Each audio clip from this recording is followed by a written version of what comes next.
Halo, shalom guys. Apa kabarnya? Sudah tidak terasa kita berjumpa lagi dalam ibadah Perwil 4 ini.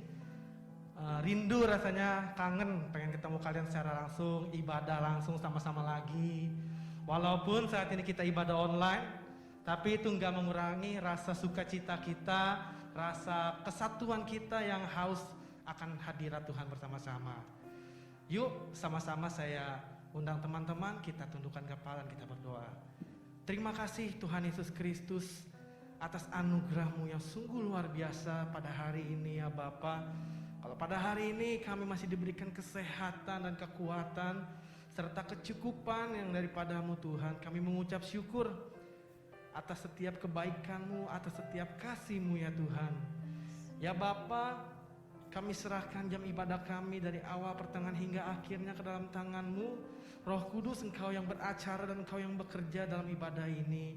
Dan kami undang Engkau masuk untuk melingkupi setiap hati kami ya Tuhan. Jamah setiap hati kami dan ajar kami pada hari ini. Hanya di dalam nama Tuhan Yesus Kristus kami siap untuk bernyanyi dan memuji nama-Mu. Haleluya, amin.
lagi muji nama Tuhan sebab ada kuasa Tuhan di tengah-tengah kita. Amin. Amin. Haleluya.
Di atas segala nama, nama yang telah membebaskanku. Kaulah kuasa Tuhan pada nama itu, Yesus Raja segala-galanya. Nama di atas segala nama.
kerinduan kami adalah untuk diam di hadirat-Mu ya Tuhan. Dan kami ingin selalu dekat dengan-Mu Tuhan. Walaupun situasi keadaan ataupun kondisi kami saat ini yang membuat kami mungkin tidak merasa nyaman dalam kehidupan kami yang begitu sangat amat menakutkan ya Tuhan pada saat-saat ini. Tapi kami mau bawa hidup kami bawa hati kami untuk diam di hadirat-Mu, untuk duduk dengar-dengaran terhadap suara-Mu, atas perintah-Mu. Inilah setiap kami ya Tuhan, kami yang rindu untuk kenal Engkau lebih dekat lagi. Terima kasih Tuhan Yesus.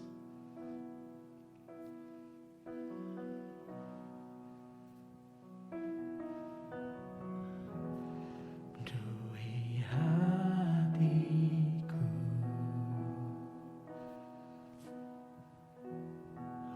dengan hadir-Mu,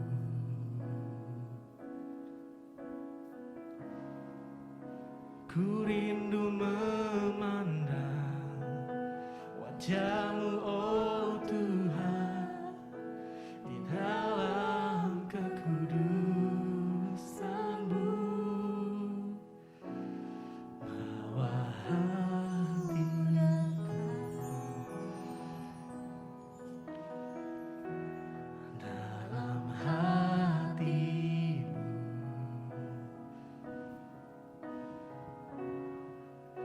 Ku rindu mendengar suara-Mu oh Tuhan, di tempat kudus-Mu sekarang. Ku rasakan kasih-Mu dan indahnya kekudusan-Mu, penuhi dengan kasih-Mu,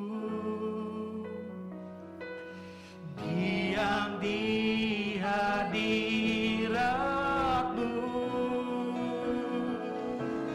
ku mengangkat tanganku dan ku bersyukur menyembah-Mu, penuhi dengan kasih-Mu, diam di hadirat-Mu.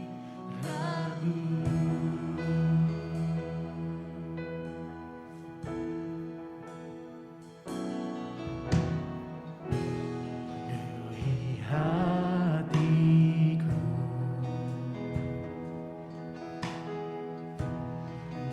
dengan hadir-Mu,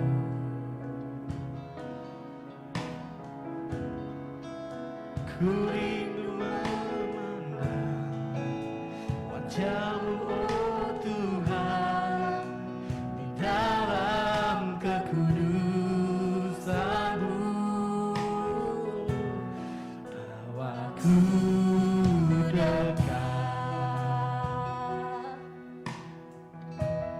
dalam hati-Mu.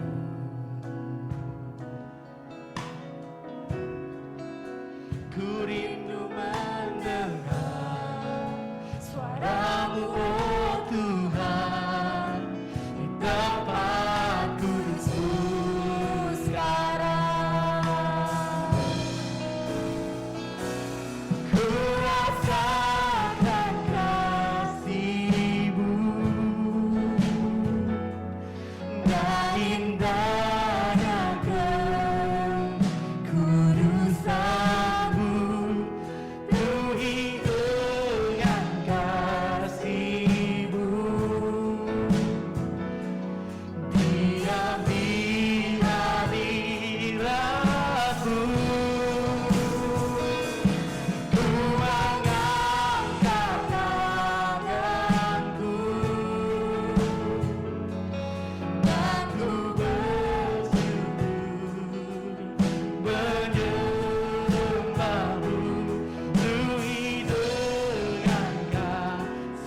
Saat ini kita akan membahas tentang toxic friendship dan toxic relationship. Toxic yaitu racun. Racun adalah sesuatu yang berbahaya kalau dikonsumsi. Biasanya ada di makanan atau di minuman. Nah, itu kalau makanan. Tapi kalau orang toksik adalah orang yang berbahaya buat orang lain. Atau bahasa psikologisnya itu adalah orang yang berbahaya untuk ketenangan jiwa orang lain. Orang toksik itu ada di lingkungan kita, ada di sekitar kita. Bisa di keluarga, bisa teman kita, atau bahkan bisa pasangan kita. Nah, dan itu bisa mempengaruhi kita kalau kita ada di dalamnya. Tuh, ciri-ciri orang toksik itu banyak banget, teman-teman. Tapi kita akan belajar beberapa saja. Yang pertama, dia itu hobi mengomentari orang lain, tapi dalam hal negatif ya. Orangnya pasif agresif, atau bisa dibilang tidak peka terhadap situasi. Itu nggak bisa minta maaf dan nggak mau disalahkan, nggak bisa menghargai privasi orang lain, dan justru bahkan lebih posesif. Sukanya merendahkan orang lain, mudah marah di dalam situasi apapun. Dia nggak seneng kalau lihat orang lain senang, dan biasanya kita nggak pernah menyadarinya. Dan kita juga bisa menjadi orang yang toksik karena kita berada di dalam lingkungan yang toksik. Kita bisa menghindarinya di masa depan. Alkitab juga memberi contoh kepada kita, yaitu kisah Ayub. Ketika Ayub dicobai iblis, apa reaksi teman-temannya? Tapi tidak bisa dipungkiri kalau orang-orang yang seperti ini tuh terkadang Tuhan izinkan berada di dalam kehidupan kita. Karena kalau kita kuat, itu bisa mendewasakan kita. Tetapi kalau kita lemah, maka kita akan depresi, insecure, bahkan kita bisa gila. Dan parahnya lagi, kita bisa menjadi orang yang toksik juga. Bahasa Surabayanya bencekno. Jadi orang yang bencekno. Sedangkan Allah mendesain kita, Allah menciptakan kita itu untuk menjadi terang dan garam dunia bagi kemuliaannya. Jadi orang yang toksik, maka itu bukan sesuai dengan tujuan Allah menciptakan hidup kita. Dan bagaimana supaya kita bisa keluar dari lingkungan yang toksik? Kita harus berdoa.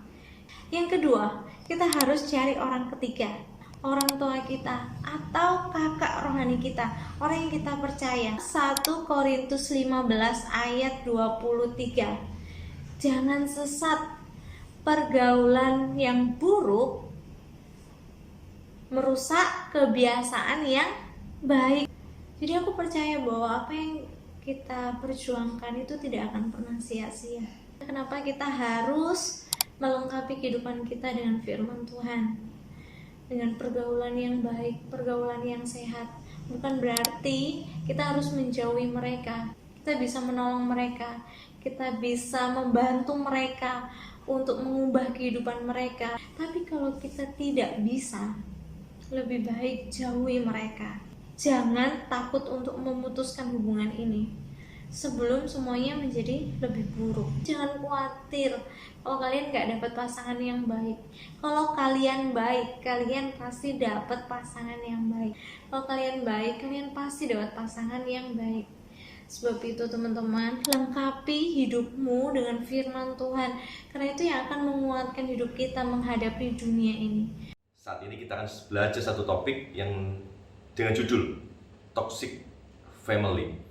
Apakah teman-teman pernah untuk merasa tidak aman atau tidak nyaman, tertekan, dan stres ketika berada di rumah? Di rumah kalian sendiri pastinya, jangan di rumah orang lain. Atau apakah kalian merasa tidak aman ketika berada di rumah sendiri?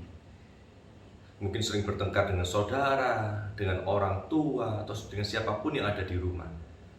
Atau orang tua mungkin tidak pernah mendukung sekalipun tentang apa yang teman-teman mau lakukan atau teman-teman inginkan. Orang tua juga tidak pernah hadir secara emosional di dalam kehidupan teman-teman. Mungkin secara fisik mereka ada di dekat teman-teman semua, berada dalam satu rumah, tetapi secara emosional kehadirannya tidak dirasakan. Jadi situasi yang demikian ini itu adalah situasi-situasi yang disebut dengan situasi yang toksik di dalam keluarga. Sebenarnya dosa ini pun juga dilakukan oleh siapa? Ishak, ayahnya Yakub. Karena Ishak sendiri pun pilih kasih. Dia lebih mengasihi Esau dibandingkan Yakub. Ternyata dosa dari Ishak itu turun kepada Yakub. Dan ya, dosa dari Yakub turun kepada anak-anaknya. Jadi toxic family ini tidak bisa kita biarkan atau kita diamkan. Karena ini akan mendatangkan suatu hal yang merugikan, bahkan mencelakakan kehidupan kita di masa yang akan datang. Jadi lantas bagaimana ketika menghadapi keluarga yang toksik? Yang pertama, kita harus introspeksi diri dengan memahami kebutuhan diri, kelebihan dan kekurangan dari yang ada di dalam keluarga kita. Terus yang kedua, kita harus putus rantai toxic family. Dengan cara apa? Kita harus menolong anggota keluarga yang mengalami kelemahan. Teman-teman harus bertindak dengan segera. Kita mau belajar dari keluarga Ishak, Yakub, ya, supaya kita tidak terjebak kepada satu kehidupan yang buruk di dalam kehidupan kita yang akan datang. Karena setiap kita pasti rindu mempunyai keluarga-keluarga yang sehat, keluarga-keluarga yang bahagia, keluarga-keluarga yang dipakai oleh Tuhan untuk menyatakan kemuliaannya di muka bumi. Hari ini kita hadir dengan memberikan sesuatu yang spesial nih, Ci. Apa sih spesialnya? Oke, apa nih yang spesial? Teman-teman, kita sebenarnya kan ada ibadah gabungan. Biasanya satu kuartal, paling nggak lah minimal 3 bulan satu kali ibadah gabungan. Nah, setelah tahun vakum ini kita langsung ada lagi ibadah gabungan walaupun masih secara online. Dan happy-nya hari ini cukup spesial ya. Jadi tadi video yang kita lihat itu adalah yang udah kita share dari sekitar 2 atau 3 minggu yang lalu gitu ya. Dan hari ini kami berdua dari kita mewakili DPA Perwil 4 mendatangkan langsung nih narasumber yang tadi udah bicara dan berkati kita semua. So, teman-teman yang punya pertanyaan nanti yang udah di mention juga di IG kita bakal tanyakan, dan ini nggak pakai nama, teman-teman nggak usah malu. Tapi kalau teman-teman di sini mau menanyakan secara langsung, kalau malu juga boleh ngechat, kita akan bacain. Atau kalau teman-teman pengen biar teman-teman lain bisa kenal kalian juga we are very welcome kalau kalian mau buka kamera dan ngomong langsung. Oke, tanpa berlama-lama lagi, aku langsung aja undang, silakan pasangan Christian, oke? Christian dan Christiana. Oke, halo. Halo teman-teman semua. Semuanya, halo. Halo Kak. Ini spesial banget loh guys, bukan kayak martabak doang yang spesial ya, karena ini kita spesial datangkan langsung dari Surabaya. Oh, banget guys. Kalau berkat blessing in this guys, kalau kita nggak kena pandemi seperti ini, kita nggak bisa import teman-teman kita yang jauh-jauh di sana. Okay? Betul, jadi jauh Benar. jurnalis gitu, kita jadi cakupannya lebih luas. Padahal udah nggak dibatasi sama dinding-dinding gereja. Oke, silakan Ko Christian dan Cece Dewi Christiana. Introduce yourself. Ya, salam semuanya teman-teman.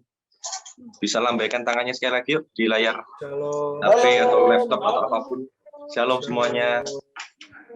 Kita ini pasangan yang katanya si jodoh. Nama saya tuh Mika Christian. Istri saya namanya Dewi Christiana. Panggilan istri saya Tian, panggilan saya tuh Chris. Jadi kalau disatukan namanya Christian. Nah, ini mungkin kalau seluruh dunia mungkin baru satu yang modelnya begini nih kayaknya ya. Oh ya, pas namanya Christian dan Christiana, panggilan kecil saya Chris, panggilan istri saya Tian, jadinya Christian. Namanya apa? Christian. Pasangannya siapa namanya? Christian. Luar biasa loh. Jadi cepat pengen punya jodoh juga ya teman-teman ya. Amin. Oke, teman-teman, jangan lewatkan kesempatan malam hari ini. Satu prinsip kita, selesai acara ini, hidup kita harus berubah. Oke? Ya. Jadi, apa yang masih disimpan, apa yang masih dipikirkan, kita tuangkan bareng-bareng, kita cari jalan keluarnya bareng-bareng. Yes. Oke, boleh dimulai? Mungkin Oke, Perkenalannya cukup atau bagaimana? MC-nya? boleh mungkin dari Ko Kris sama dari Tian sendiri bisa. Tadi kan udah ngeliat videonya dan mungkin bisa direview menurut kalian seperti apa sih? Ya. Mungkin ada beberapa yang belum sempat tersampaikan melalui video dan kalian mempunyai insight baru hari ini yang 5 menit yang lalu aja ada dapat sesuatu dari Tuhan, boleh langsung disampaikan di sini sebelum sambil teman-teman mungkin boleh berpikir mau nanya apa ya gitu. Ya. Silakan. Mungkin dari istri saya dulu ya. Saya latar belakang dari keluarga yang broken home. Jadi teman-teman di sini mungkin cukup merasakan sedikit bagaimana rasanya di dalam hidup di dalam keluarga yang broken home. Juga banyak juga merasakan apa yang teman-teman mungkin juga rasakan bagi sebagian kita yang broken home. Jadi jangan pernah malu atau jangan pernah malu untuk sharing tentang hidup kita.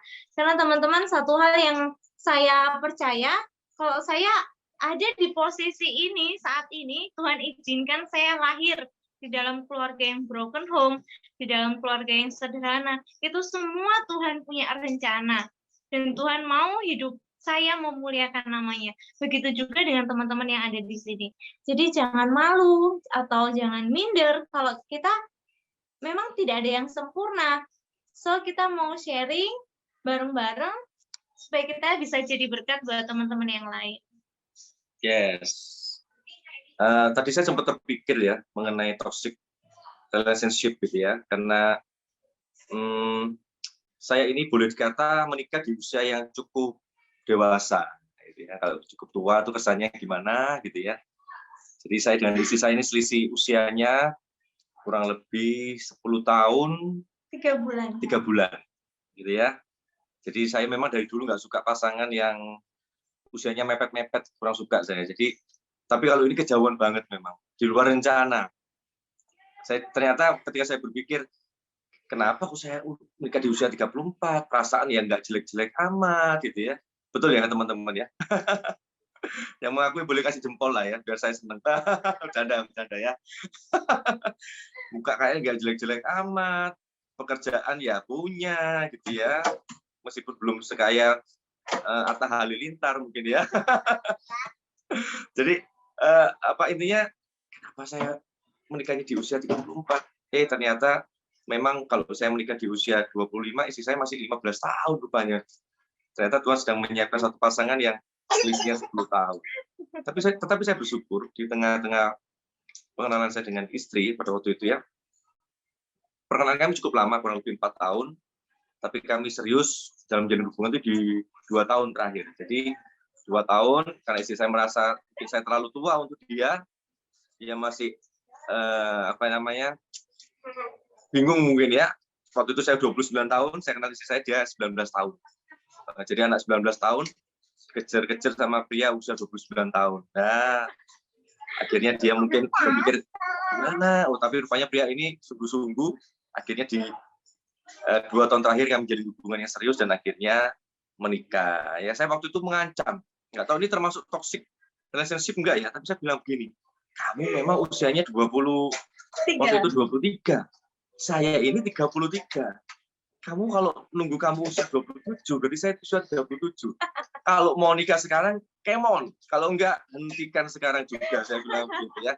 Jadi bagi para pria, kalau kamu udah yakin, ya sudah, nggak usah ditunda-tunda lagi. Dan para wanita juga jangan nggak usah tunda-tunda lagi. Karena kadang-kadang ketakutan-ketakutan yang ada dalam pikiran kita tuh nggak semuanya itu ada. Padahal itu cuma pikiran-pikiran yang terbatas karena kita mungkin punya masa lalu.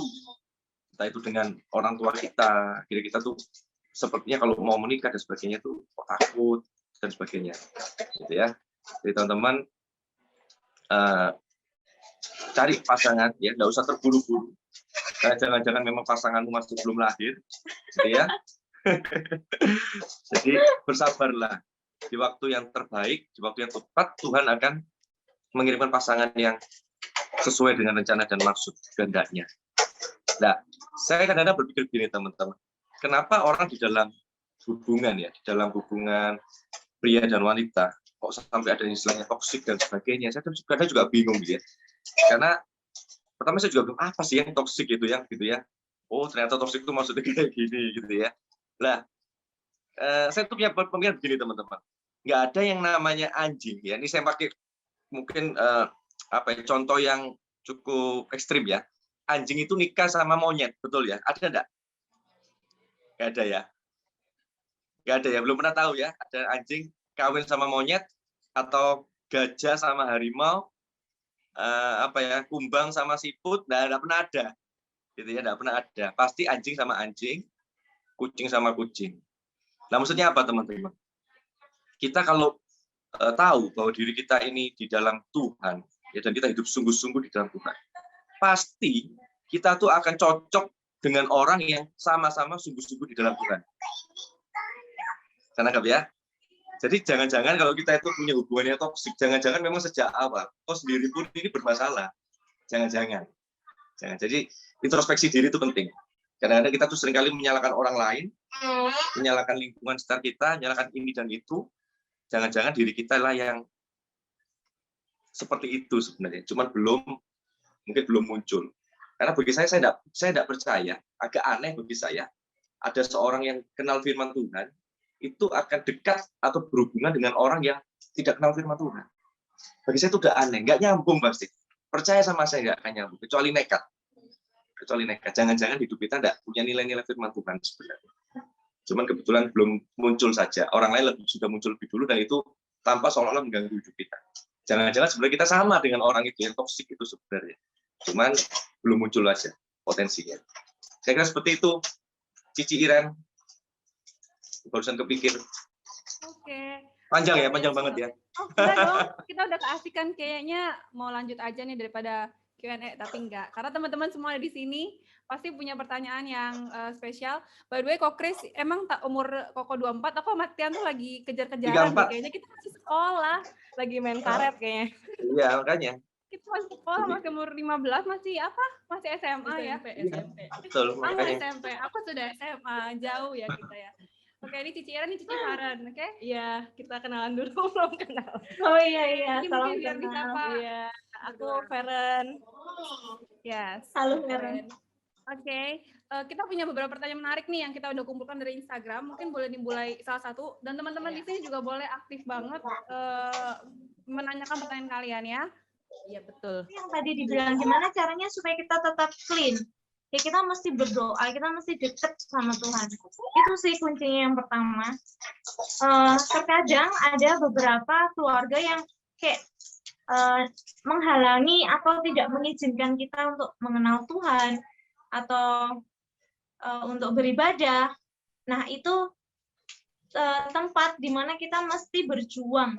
Gimana caranya supaya aku bisa cari Tuhan, supaya aku bisa tetap baca firman di rumah.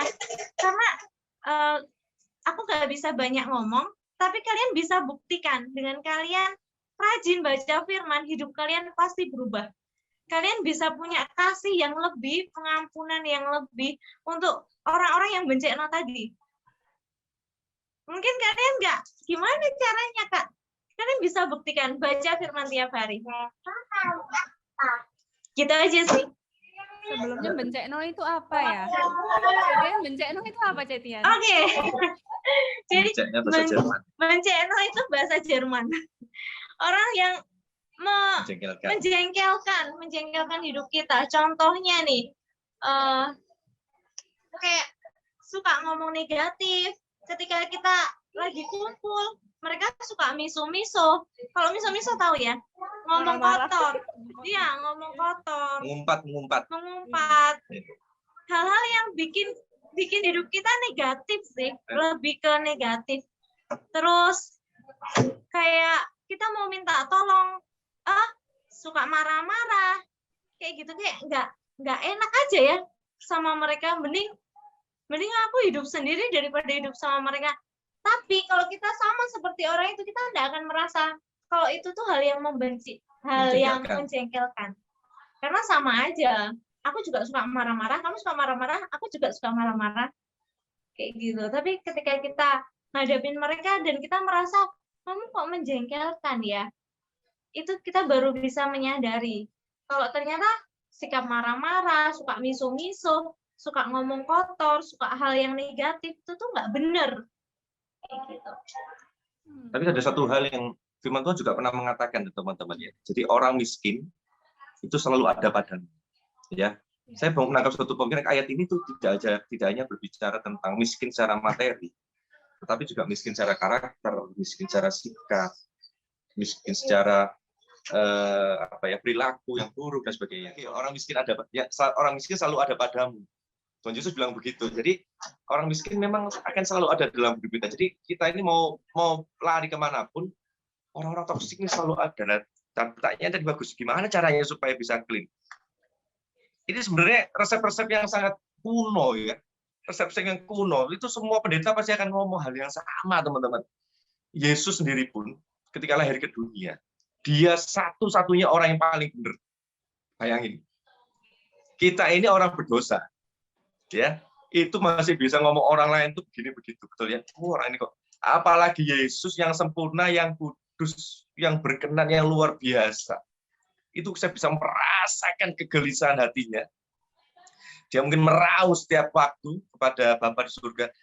Aku kalau bisa dan balik, ya segera balik ke kerajaan surga. Betul ya, serius ya? Betul ya?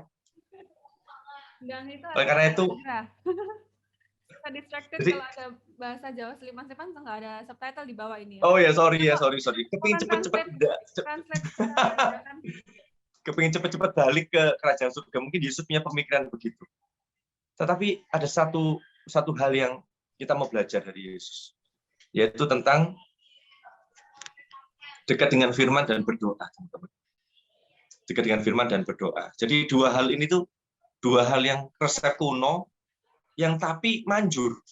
Dan seringkali jujur ya, kenapa anak-anak muda ini mengalami banyak sekali hubungan-hubungan yang buruk, ya, maksudnya ketemu dengan pasangan yang nggak sehat, atau mungkin justru kita ini pelaku toksik di dalam keluarga, ya bukan keluarga yang jadi yang toksik sama kita, tapi kadang-kadang kita sendirilah yang toksik justru karena kita memang nggak dekat dengan firman dan kita nggak punya hubungan yang sehat dengan Tuhan. Kalau mau jujur, betul ya. Coba deh, kalau kita mau kalau taruhan kan nggak boleh ya. Kita mau apa, adu lah, diadu. Coba deh baca firman dengan sungguh-sungguh 1 bulan aja. Terus doa rutin 1 bulan, rutin loh ya, sungguh-sungguh doanya, bukan cuma sekedar makan minum atau di sekolah devotion gitu ya, atau PD, tapi betul-betul pribadi berdoa, ambil waktu, baca firman dengan sungguh-sungguh. Wis sungguhan. Saya sampai mau ngomong bahasa Jawa lagi ya. Sungguhan deh. Pasti hidupmu akan berbeda. 1 bulan aja. Coba dan rasakan. Oke. Jadi kesimpulannya emang kayaknya gitu-gitu lagi ya, gitu-gitu lagi. Tapi bener nggak sih yang gitu-gitu lagi itu teman-teman sudah lakukan? Dan pertanyaan buat saya juga sih, buat kita berdua sebagai bener nggak sih kalau ada sesuatu yang salah dalam diri kita, menurut aku kita juga mesti balik lagi sih. Kita mesti balik lagi, kita lihat apakah hubungan kita sama Tuhan itu seperti apa. Nah, sebelum next ke pertanyaan selanjutnya, aku pengen, ini hal yang basic sih, jadi pengen just want to be clear gitu, kalau menurut kalian berdua, sebenarnya kenapa kita pilih tema toxic relationship ini, relationship-nya in many things ya, dalam segala kind of relationship, itu nggak tahu deh di Surabaya, tapi di sini tuh lagi in banget ya, ngomongin Benar. sesuatu yang berbau toxic itu lagi in banget. Sebenarnya menurut ya saya juga baca di Twitter ya, gara-gara toksik saya baca di Twitter gitu. Ya, ternyata ya memang banyak sekali hubungan-hubungan yang toksik banget yang bikin, tapi anehnya nggak punya kuasa untuk melepaskan diri ya dari hubungan-hubungan seperti itu ya. Anehnya itu kan ya, betul ya. Betul. Nanti ada juga yang seperti itu ya, yang kepengen lepas tapi mereka sendiri kayak dia tahu itu salah tapi gimana caranya. Tapi itu nanti sebelumnya kita mau mulai dulu nih dari awal banget. Kalau menurut kalian berdua tuh toksik seperti apa sih? Apakah karena gini, dalam keluarga itu kita jadi pribadi pasti nggak sempurna gitu. Saya pernah melakukan kesalahan, adik saya pernah, walaupun saya ngerasa keluarga kami ini baik-baik saja. Jadi menurut aku dalam hal kekurangan itu tuh nggak bisa disebut toksik. Tapi sebatas mana hubungan dalam keluarga, hubungan dalam pasangan, itu bisa temanan, ini semua jenis relationship ya, itu bisa dikatakan sudah mencapai toxic. Limitnya gimana atau triggernya apa sih gitu. Karena nobody's perfect kan. Kalau saya sih punya pemikiran begini, hubungan yang toksik adalah hubungan yang membuat hidup kita tidak bisa memuliakan nama Tuhan. Tidak bisa. Jadi cenderung akan turun dan menjauh dari Tuhan. Itu pasti sudah toksik, jelas sudah parameternya. Contohnya apa? Gara-gara pacaran kita jadi malas ibadah. Gara-gara pacaran kita jadi dugem. Gara-gara pacaran kita jadi melakukan hal-hal yang dulu kita tidak ngerti jadi ngerti ya. Hal-hal yang tapi ini konteksnya negatif. Gara-gara pacaran kita jadi punya nilai-nilai yang nggak hormat, apalagi backstreet contohnya. Ya sekali lagi saya ini tekankan benar-benar teman-teman, jangan pernah backstreet. Kalau sudah nggak ada orang lain ngajak engkau berhubungan, tapi backstreet, wis nggak usah. Aduh, ngomong Jawa lagi. Sudahlah, ya, sudahlah. Percaya sama saya. Itu pasti bukan dari Tuhan.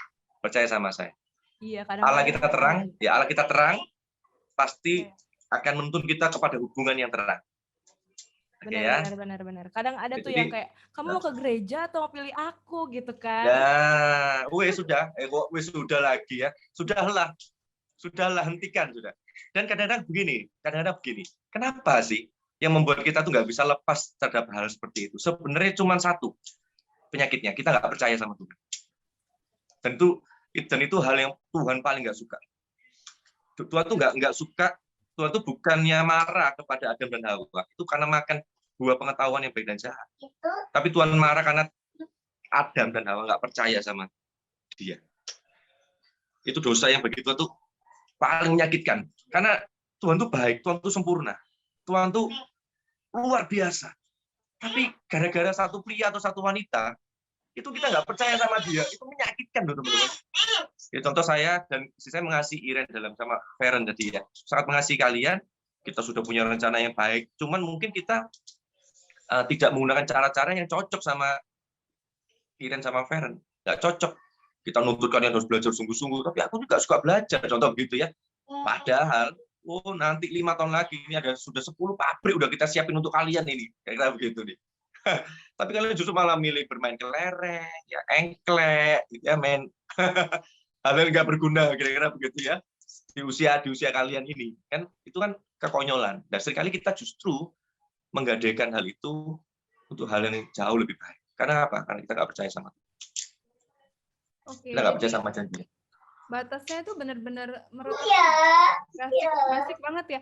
Karena dalam mindset kita, toxic relationship itu contohnya kalau misalnya dalam berpacaran itu sampai dipukulin lah, sampai dimanfaatkan, tapi si pasangan biasanya wanita yang jadi korban itu nggak mau untuk keluar dari hubungan itu disebut toxic. Tapi ternyata definisinya adalah mulai dari limit itu udah menarik kita jauh dari Tuhan, itu udah toxic ya.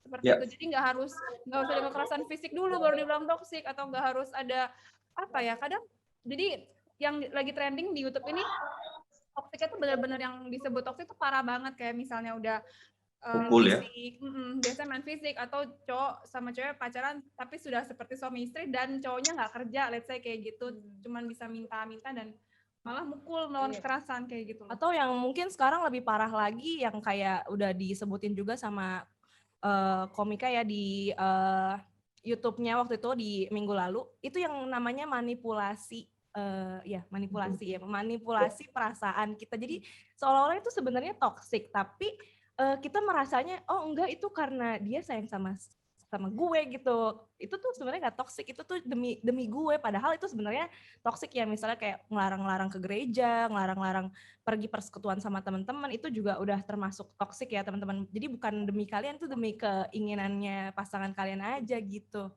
Ya. Oke, ini saya mau nambahin dikit ya. Boleh. Kami berkata dengan sangat keras dan tegas, khususnya kepada adik-adik di dalam persekutuan, ya, terutama para wanita. Hati-hati di dalam engkau menjalani hubungan. Ya, jaga benar-benar tubuhmu terutama. Ya, karena seringkali para wanita tidak bisa lepas karena engkau sudah terjebak di dalam sebuah hubungan yang enggak sehat. Jadi mau lepas tuh gimana ya? Seperti ada santolan yang nggak bisa satu kaitan yang nggak bisa lepas. Ini kalau dilepas akan robek. Nah, ini bahaya. Oleh karena itu di dalam hubungan hati-hati. Hati-hati. Pria, nah ini teman-teman ya, bagi para wanita dengarkan baik-baik. Ini yang ngomong soalnya pria ya. Ya saya bukan wanita yang jadi pria, saya pria betulan ya. Sampai hari ini belum pernah berubah. Sudah teruji. Ya sampai selama-lamanya ya. Nah, pria itu punya kekhususan ya. Pria itu punya kekhususan. Itu memang harus berjuang. Jadi kalau ada pria yang tidak berjuang, dia bukan pria, saya mau katakan. Dia itu hanya fisiknya sejatinya pria, tetapi identitas kepriaannya dipertanyakan. Mak jelek ya. Pria itu dilahirkan untuk berjuang. Sejak awal. Kan Adam harus memberi nama, harus ini, harus ini. Memang apalagi kita dapat kutukan harus berjuang sudah. Nah, jadi pria itu berjuang. Nah, bagi para wanita jangan kasih kesempatan selubang jarum aja kepada para pria. Sekali engkau memberi kesempatan kepada para pria selubang jarum aja, pria akan berusaha merobek, membuatnya jadi lebih besar. Dan para pria itu punya natur dosa, suka sama yang jelek. Ya, kalau ada pria yang kudus gitu ya, sejujurnya dia itu sedang berjuang sebenarnya. Ya, sungguh ini saya ngomong karena saya ini pria. Dulu ketika saya dulu sebelum pacaran ya, saya bilang, oh enggak, aku enggak akan pegangan tangan, aku enggak akan pindahkan begitu. Ketika pacaran, oh Tuhanku Yesus, tolong aku, gitu ya. Beri aku kesanggupan Tuhan untuk tidak melakukannya. Oleh karena itu saya nggak mau pacaran lama-lama. Saya mau kerja keras, saya mau berjuang supaya segera mendapatkan kekasihku dan menikahinya. Setelah menikah, sudahlah kita sempurnakan sukacita ini ya, bukan penderitaan ini ya. Kita sempurnakan sukacita ini dalam pernikahan yang menyenangkan. Hati-hati ya, jangan kasih kesempatan pria. Pria itu memang mentalitasnya harus berjuang, ya. Jadi dia kalau kasih kesempatan dia akan berjuang. Dan sayangnya pria-pria itu punya natur dosa. Sayangnya begitu. Jadi jangan kasih. Biarpun dia itu anak pendeta, biarpun dia itu pembicara, biarpun dia ini sama saja, ya sama perjuangannya sama. Ya saya katakan sama, ya. Dan banyak yang gagal dalam hal ini. Hati-hati, oke? Gresela tadi kenapa Gresela? Kayaknya merasa ini banget ya. Dapat banget, pas banget ya. Aduh. Oke. Sekarang aku mau mulai pertanyaan. Teman-teman saya ini tipe orang yang suka ngomong apa adanya, belak-belakan aja. Sudah ya, nggak usah. Kalau ngomong tuh yang jelas itu aja deh, yang jelas-jelas aja. Kebetulan Nggak usah kita pakai juga analogi dengar yang apa adanya. Lebih baik benar tapi menyakitkan dan membenarkan daripada kebohongan yang dimanis-maniskan lah. Kita udah Quote hari ini, Iya, benar. Karena kita udah manis, jadi kita butuh yang pahit-pahit. Oke, mungkin mulai sekarang pertanyaan. Oke. Nih, kita mulai kumpulin pertanyaan-pertanyaan dari teman-teman semua ya. Karena kemarin kita udah share juga di Instagram. Dan ternyata banyak juga nih yang tanya nih tentang khususnya relationship ya. Jangan salah nih, aduh. Relationship dengan pasangan ya, khususnya nih. Oke, yang pertama nih. Aku baru menyadari nih katanya, kalau hubungan aku dengan pasanganku itu toksik. Tapi 2 bulan lagi kami ini akan menikah. Jadi apa yang harus aku lakukan ya? Gitu. Oke nih, gimana? Apakah disebutkan toksiknya seperti apa?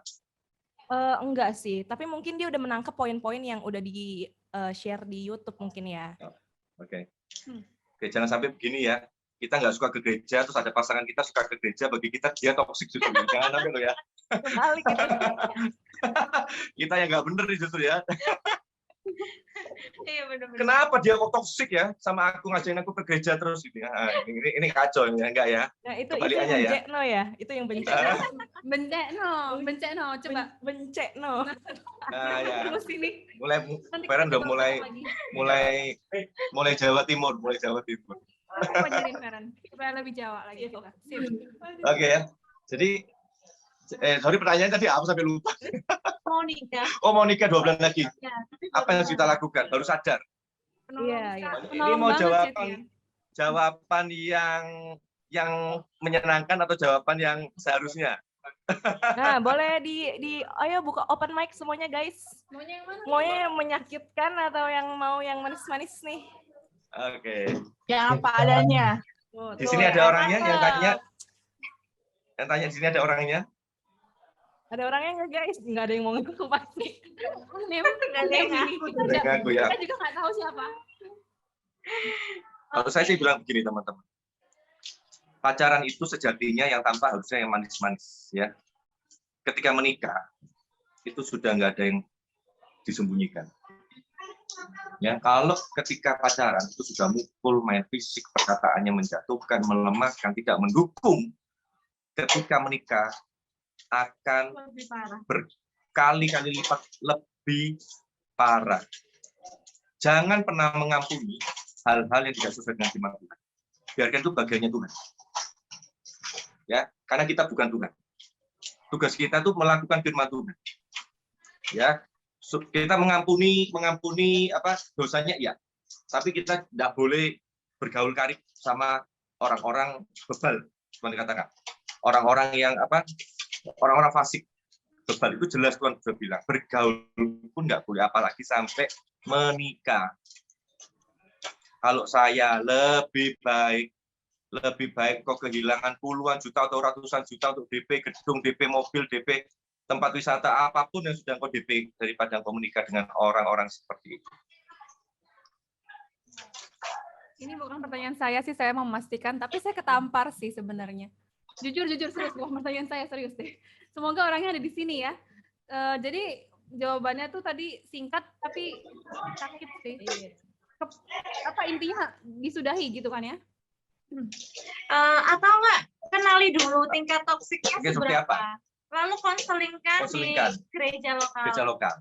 Jadi gini teman-teman, sebenarnya ini ada satu seringkali menasihati teman-teman di gereja lokal saya selalu bilang begini, ketika kau pacaran, bahkan sebelum kau pacaran, ketika ada seorang pria PDKT ke dirimu, ya atau sebagai pria sedang mau PDKT kepada seorang wanita, lebih baik engkau cerita dulu. Jangan melangkah, ya. Saya ini bersyukur sebelum saya melangkah apapun, terutama dalam hubungan, saya minta dulu, terutama kepada orang tua. Ya, kalau engkau sudah tahu bahwa orang tuamu jelas-jelas nggak setuju mungkin tentang suatu, paling tidak langkah pertama komunikasikan dulu. Ya, sebelum saya menikah dengan istri saya ini, saya sudah menikah enggak ya? Enggak, saya belum pernah menikah ya. Saya menikah 1 kali aja ya. Nah, saya dekat dengan seorang wanita belum jadian ya, belum sampai melangkah lebih jauh, hanya sedang dekat, sama-sama broken, keluarganya juga broken. Tapi orang tua saya nggak setuju. Saya nggak melangkah loh.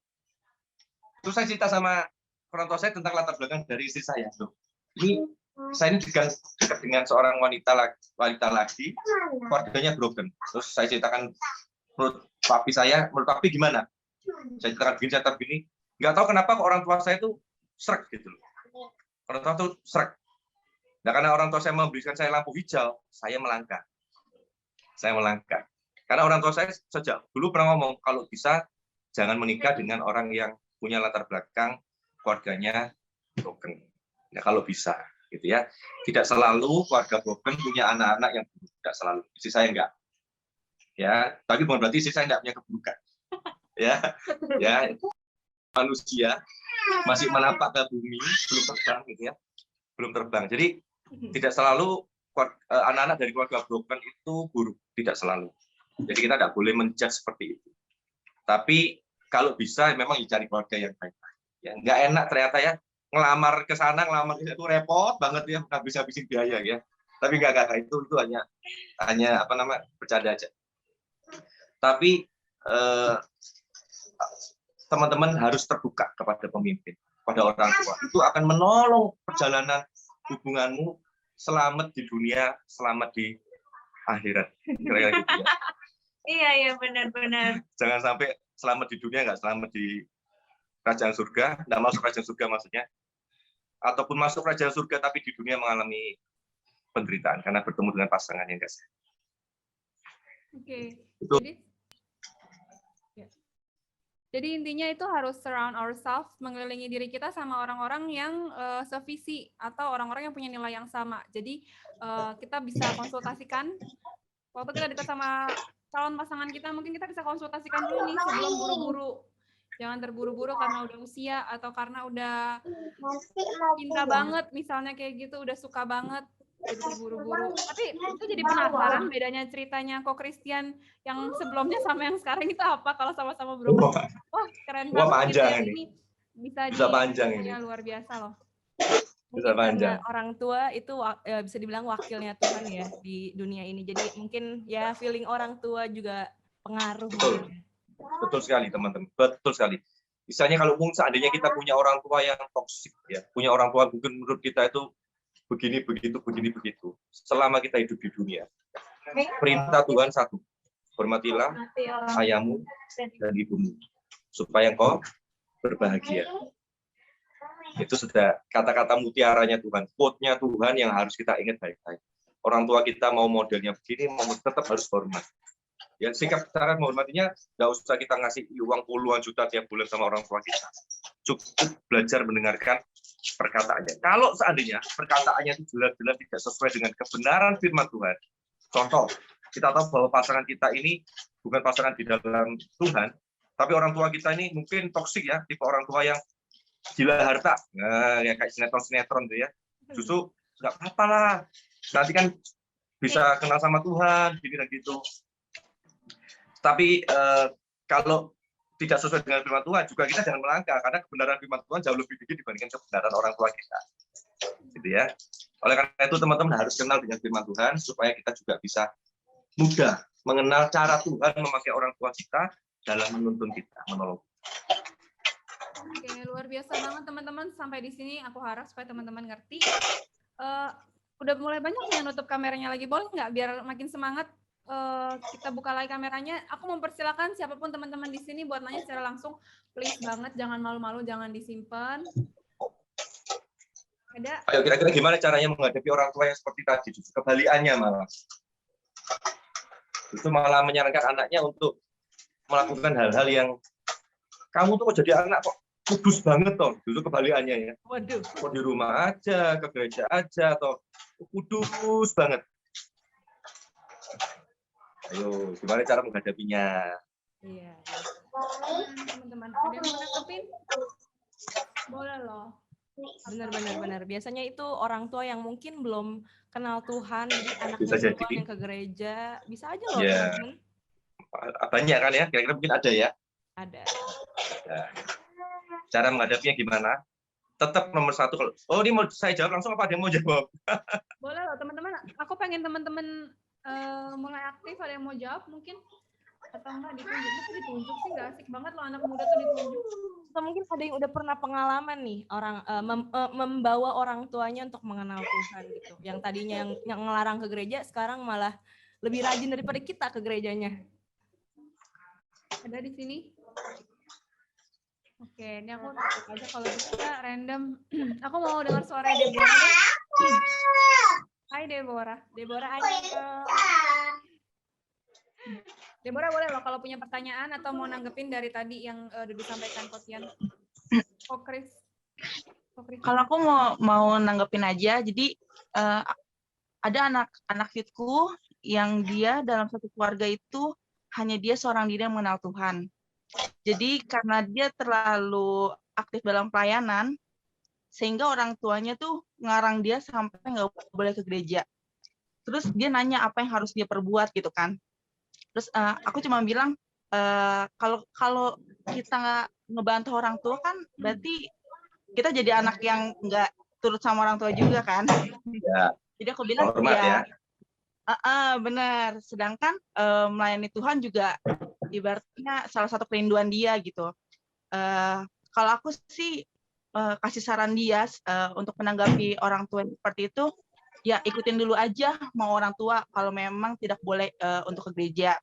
Sambil kita kasih pengertian dan kita kasih perilaku contoh yang baik di rumah, sehingga orang tua lihat, oh ternyata ketika anak saya ke gereja, anak saya ada sebuah perubahan yang baik di komunitas yang baik. akhirnya jelang 2 minggu tiba-tiba dia datang ke gereja lagi. Terus aku tanya, kamu udah dibolehin sama orang tua? Udah Kak, ya aku kasih pengertian aja, aku kasih penjelasan, dan aku nggak ngebantah sama sekali apapun yang dia omongin, yang orang tua aku omongin. Dan aku bilang ya aku coba maksudnya kasih perilaku yang baik, yang mungkin selama ini yang namanya anak ABG pulang malam nongkrong dan segala macam, jadi dia kurangin tuh hal-hal itu supaya menarik perhatian orang tua dulu. Itu sih dari pengalaman Benar-benar. anak-anak youth yang pernah cerita sama aku tuh seperti itu. Jadi kalau untuk menghadapi orang tua yang larang kita ke gereja, kalau dibantah nanti kita jatuhnya jadi anak yang suka ngebantah gitu kan. Jadi menurut aku ikutin dulu aja apa mau orang tua, sambil kita kasih pengertian dan kita kasih perilaku yang baik aja di rumah, sehingga orang tua, oh ternyata ketika anak saya ke gereja, anak saya mengenal Tuhan, ada dampak positif gitu yang dia bawa ke dalam rumah. Itu dari aku. Mantap. Setuju. Ya, betul banget, luar biasa. Luar biasa. Kadang orang tua protes itu karena ada suatu perubahan di dalam hidup kita. Jadi kalau kita sampai diprotes sama orang tua, kamu kok lebih melayani, kok enggak? Jangan-jangan kalian di rumah tuh nggak melakukan fungsi kalian sebagai anak. Karena bagaimanapun orang tua juga perlu kita. Mereka perlu waktu kita, mereka perlu ngobrol sama kita, mereka perlu cerita sama kita. Dan mereka juga kepingin lihat kita bersih-bersih rumah. Yang seringkali kita ini kan apalagi petobat baru gitu ya, menggebu-gebu melayani Tuhan dan sebagainya, ya seringkali kurang bijaksana dalam menyikapi cinta kita kepada Tuhan. Ya, kita lupa bahwa ada peran lain yang harus kita kerjakan, yaitu peran sebagai anak di rumah. Jadi saya punya orang tua itu istilahnya cukup tegas ya. Jadi kalau ada acara-acara retreat, pertanyaan orang tua saya malah begini, Bu, kamu nggak jadi panitia? Kalau nggak jadi panitia, kalau nggak terlibat di Natal, kalau nggak terlibat, tapi tetap harus ranking 1. Ini yang berat ini ya. Jadi karena perkataan itu, saya puji Tuhan, maksudnya setelah studi saya nggak buruk, malah best of the best di sekolah waktu itu, tapi juga tetap pelayanan sampai hari ini. Jadi spiritnya, orang tua saya nggak pernah protes, malah orang tua saya nyuruh saya tidur. Biasanya orang tua nyuruh anaknya belajar ya, sudah wis tidur cukup belajar, kok belajar terus katanya, lu gimana namanya, lucu ya. Istri saya punya pengalaman nih tentang dilarang juga oleh orang tuanya, tapi karena tidak membantah, justru kita memberikan sikap hormat. Justru dalam waktu sekian waktu, malah orang tuanya yang bertanya, lo kamu nggak komsel, kira-kira begitu ya. Nggak jemputin anak-anak lagi. Nggak tahu, mungkin dia kan sempat tahu nggak cerita ini mungkin ya. Nah, kenapa? Jadi ini penting banget teman-teman. Kadang-kadang kita ini karena cinta kepada Tuhan, akhirnya kurang bijaksana ya, dalam menyikapi. Tapi tadi yang disampaikan keren banget. Benar. Lanjutkan dan ditiru sama yang lain ya. Iya. Jangan maksa ya. Jangan maksa harus terus datang ke gereja, karena sebenarnya esensi ibadah itu bukan berkunjung ke gereja. Kadang-kadang malah ke gereja itu nggak ibadah, hanya kadang-kadang juga senang karena kumpul-kumpul, karena ini dan itu. Ya. Oke, boleh next. Sip. Wah, Selanjutnya, keren Iren. banget. Selanjutnya, oke, teman-teman boleh typing ya. Kalau nggak, aku yakin sekali sih. Kenapa sih aku dari tadi nyuruh typing? Bukan karena supaya kalian eksis, tapi beneran supaya kalian jangan simpan isi hatimu sendiri gitu. Kita di sini buat sama-sama menolong, sama-sama membantu. Mungkin dari ciri-ciri yang disebutin di awal tadi, ada yang ngerasa akhirnya tadinya, oh ini nggak toksik kok, ini baik-baik aja, hanya kekurangan kita sebagai manusia. Tapi ternyata, oh ini termasuk sesuatu yang berbahaya, yang kalau disimpan terus bisa jadi perkara yang lebih besar gitu. Jadi aku yakin, bukannya aku yakin kalian dalam keadaan buruk ya, aku nggak pengen, tapi pasti kalian menyembunyikan pertanyaan dan kita janji gitu, secure sampai ke kita aja, nggak ada yang nggak akan kita mention namanya ke sini. Jadi ini kalau di post nanti suatu kali di YouTube nggak akan keluar kemana-mana. Oke, kita mau lanjut ke pertanyaan selanjutnya. Ini juga Anem, kita kumpulin dari IG.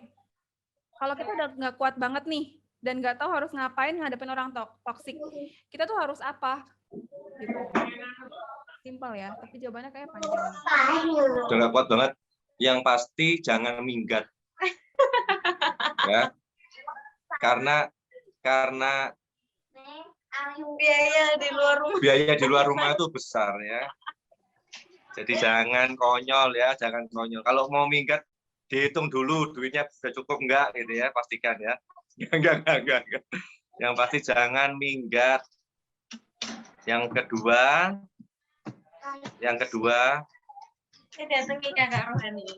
minta tolong sama kakak rohani supaya ada yang menopang kehidupan rohanimu. Ya.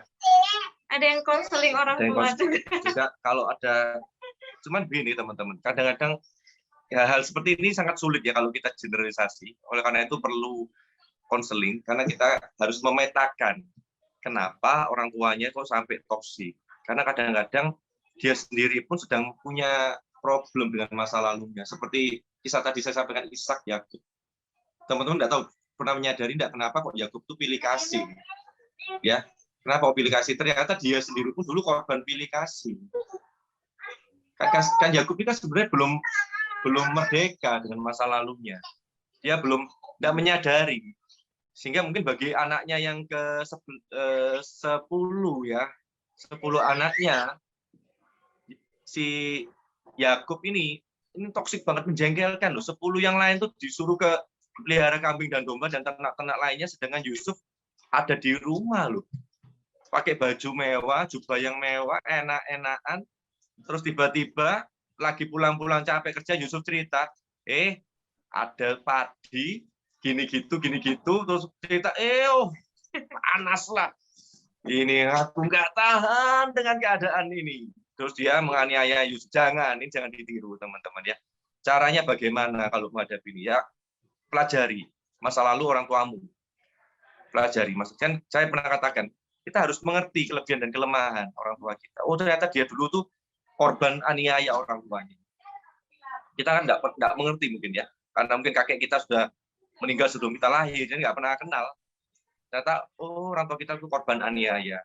Sehingga orang tua kita tuh kalau marah itu, ngalahin nenek lampir karena gitu ya. Waduh, ngeri pokoknya, ngeri bingit dan sebagainya. Tapi yang pasti pertama jangan minggat, minta tolong sama orang yang lebih dewasa, senior, kalian bisa menolong teman-teman.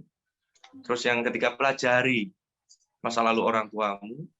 Yang keempat, ini mungkin menurut saya yang terakhir tapi penting banget, libatkan Tuhan. Ya, libatkan Tuhan. Kadang-kadang kita itu terjebak dengan metodologi, teman-teman. Suka dengan metode, tapi kita ini suka melewatkan hubungan sama Tuhan. Itu yang paling penting.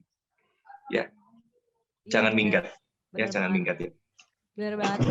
Soalnya ini juga nyambung nih Kak, ternyata sama salah satu teman kita nih yang tanya.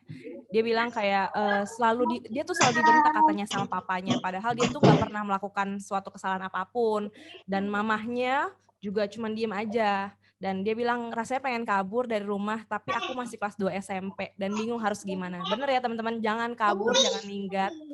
Tetap kalau bisa temuin sama kakak-kakak pembimbing rohani yang bisa menjaga dan memberikan masukan-masukan yang bisa menguatkan gitu loh. Karena waktu SMP juga kan, minggat juga uang jajan cuma berapa ya kan. Oke. Oh ya teman-teman, sorry saya nambahin dikit lagi. Iya, boleh.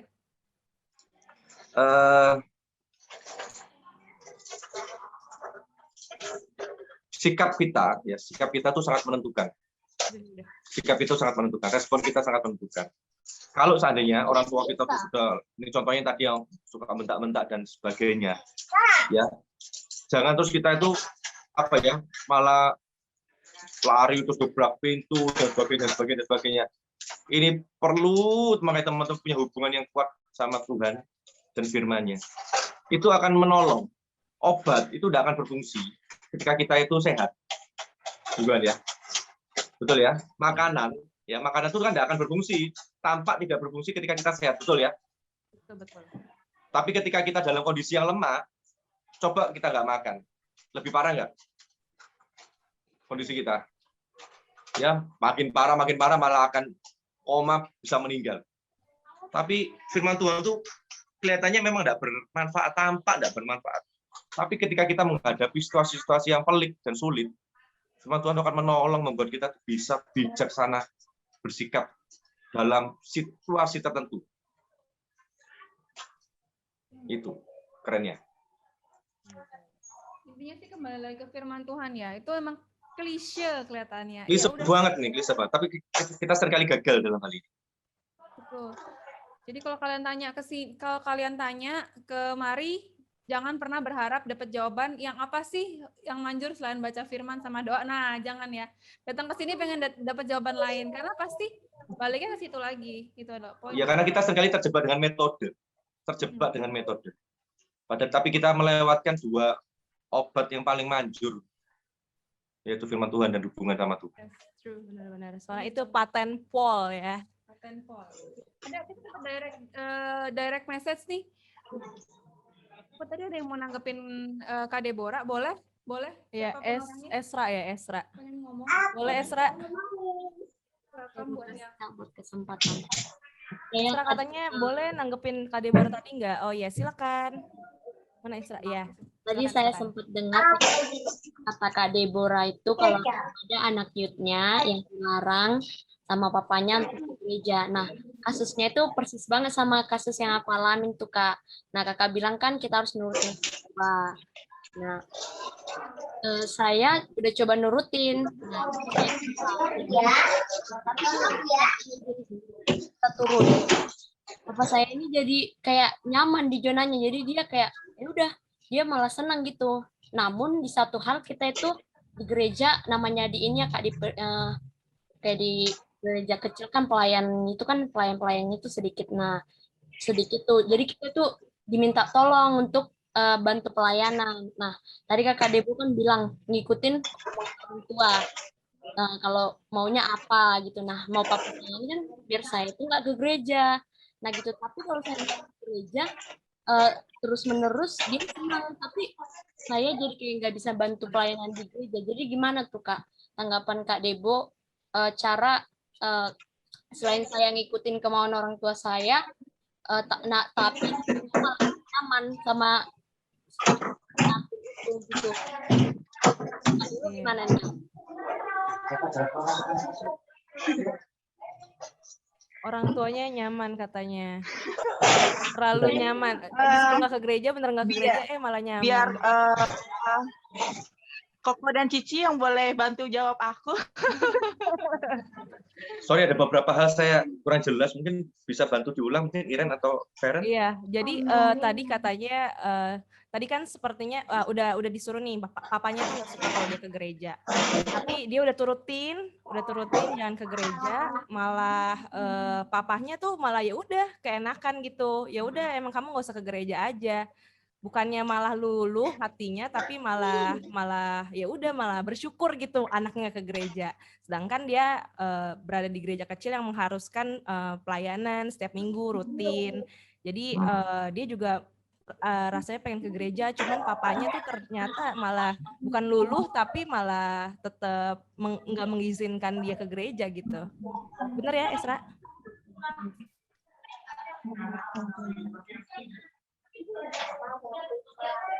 Jadi orang tuanya ini udah kenyamanan kita nggak datang ke ibadah, kira-kira begitu ya? Iya. Awalnya orang tua kita melarang kita atau gimana? Iya melarang Kak, melarang kalau kita ibadah. Oke. Ngapain pergi ke gereja melulu begitu?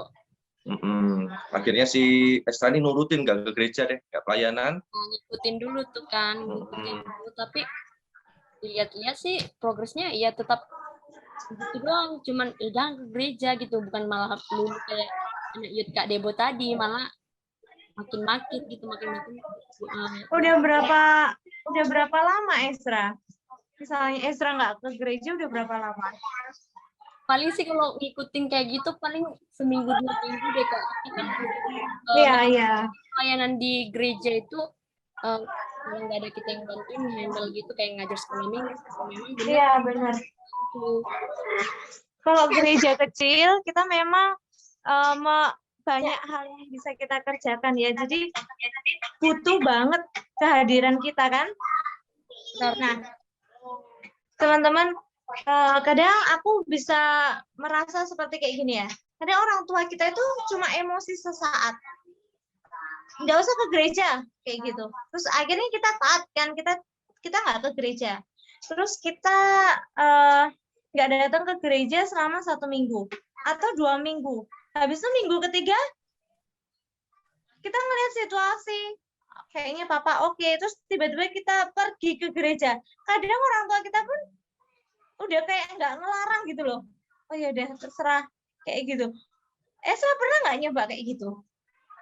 Pernah sih Kak, pernah terus tapi suatu saat pasti dia itu lagi karena ngapain ke gereja terus, nah gitu-gitu malu tuh. Udah gereja, tiba-tiba suatu saat dia pasti ngikutin itu lagi, balik-balik lagi. Iya. Orang tua belum kenal Tuhan kah? Belum Kak. Oh iya, ya wajar. Ya wajar. Wajar Esra. Tapi sebenarnya nggak apa-apa sih. Mungkin kita harus tetap sabar ya. Ini juga proses buat Esra. Esra mau menyerah atau tetap berjuang. Kak Tian tahu gereja butuh Esra, tapi orang tua juga butuh Esra. Ya. Di situ peran Esra sangat penting buat orang tua. Gimana Esra bisa nemenin, ngajak ngobrol. Mungkin Esra juga bisa menunjukkan aku pelayanan untuk ini kayak gitu. Tapi Esra juga harus melayani orang tua di rumah ya. Ya. Terus sekali bagian yang terlewatkan oleh kita, teman-teman. Iya. Aku juga kayaknya mau nambahin sedikit Ezra. Mungkin waktu itu mungkin kata yang pas ya untuk menggambarkan situasi kamu saat ini adalah lagunya dari NDC, Waktu Tuhan. Jadi itu mungkin masih proses. Jadi nanti pasti ada waktu yang terbaik.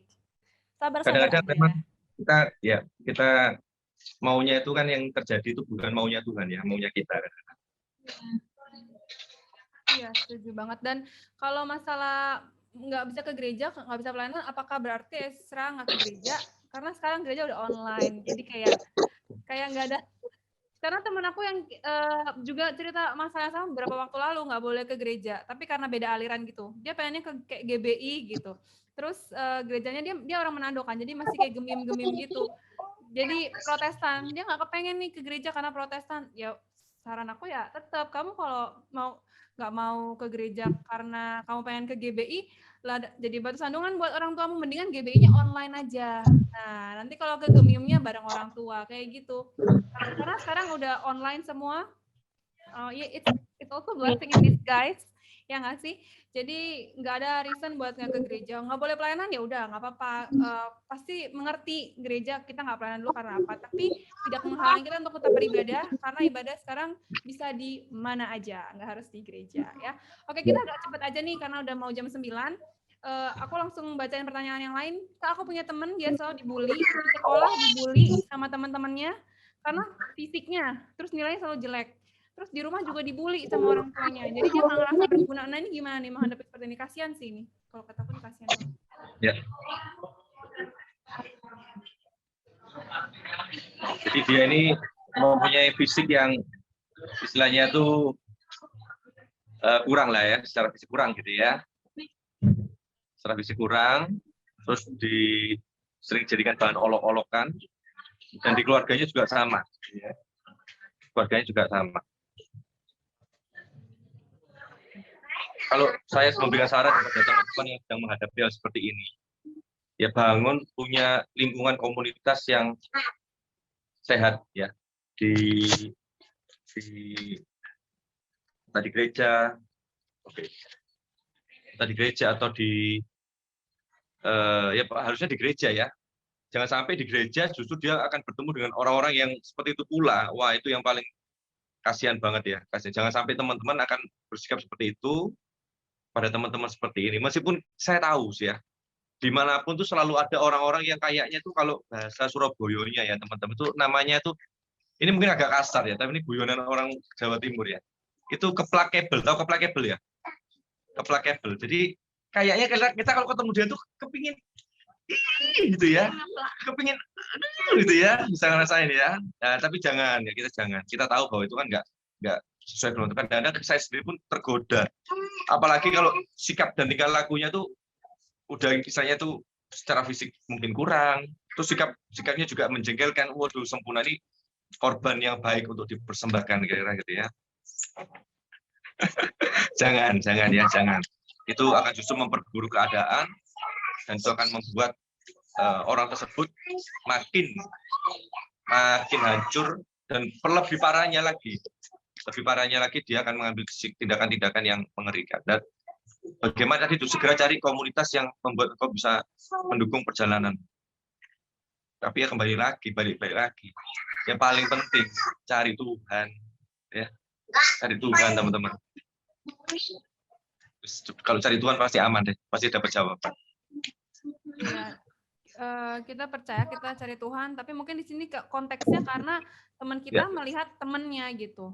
Jadi kalau kita memutuskan untuk cari Tuhan, itu buat diri kita.